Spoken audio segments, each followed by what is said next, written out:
Well, in the same way that we can describe a distribution, we can describe a probability model. And like I said in the last example, we could technically find the average of flipping this coin. But now we have a new way in which we will find averages here. So in order to describe the center, the mean of any discrete random variable is an average of the possible outcomes, with each outcome weighted by its probability. So suppose x is a discrete random variable whose probability distribution is the following. The first x value, the second x value, all the way to the nth x value. We don't know what this n is. Could be 3, could be 506, no clue.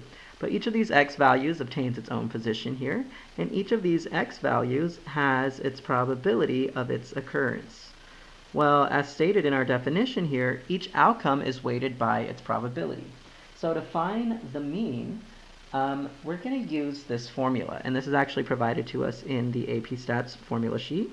So we're going to use mu of x or e of x to list what this is also called the expected value here. And either one of this, either mu of x or the expectation of x, is equivalent to this, which is provided to us on our AP Stats formula sheet.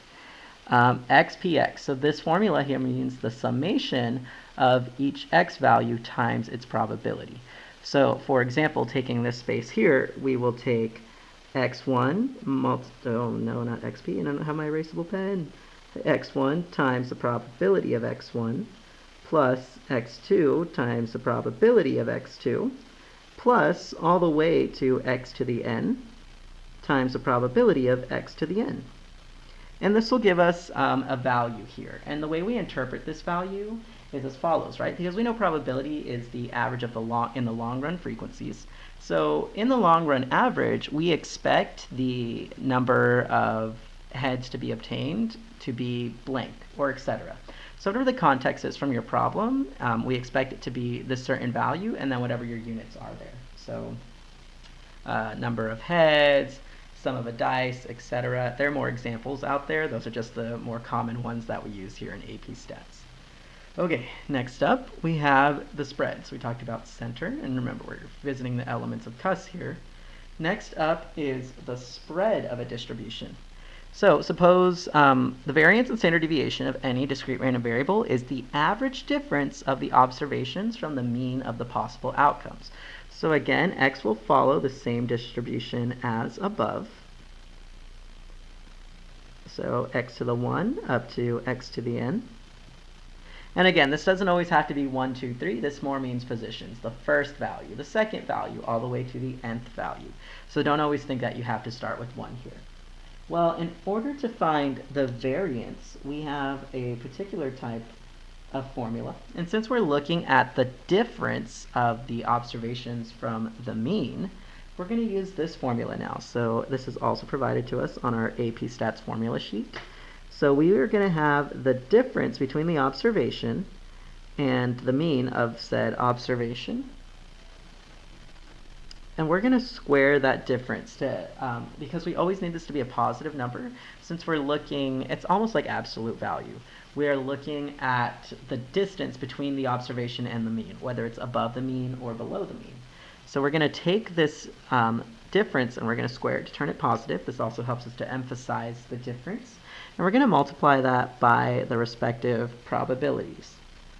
And this will give us our variance. Now, we did not do too much with variance back in Unit 1, but we do at least know it has this notation. The variance is the square of the standard deviation. So notice the variance is this, whereas the standard deviation does not have the square. And so we can actually find the standard deviation by taking the square root of both sides. So the standard deviation is just the square root of the variance. So more often than not, the standard deviation and the mean are what we care for. The variance, it's helpful to find, and especially because we can find the standard deviation from the variance, but it's very uncommon to have to interpret the variance. However, we can still find the variance as follows. So we would take the difference between the first observation and the mean, square it, multiply it by the probability of the first observation. Then we would take the difference between the second observation And the mean, we'd square that to emphasize the difference and find its probability. And we repeat this process until we end up with the final result, which is x to the n. We find that difference from the mean and also multiply by the probability of that observation.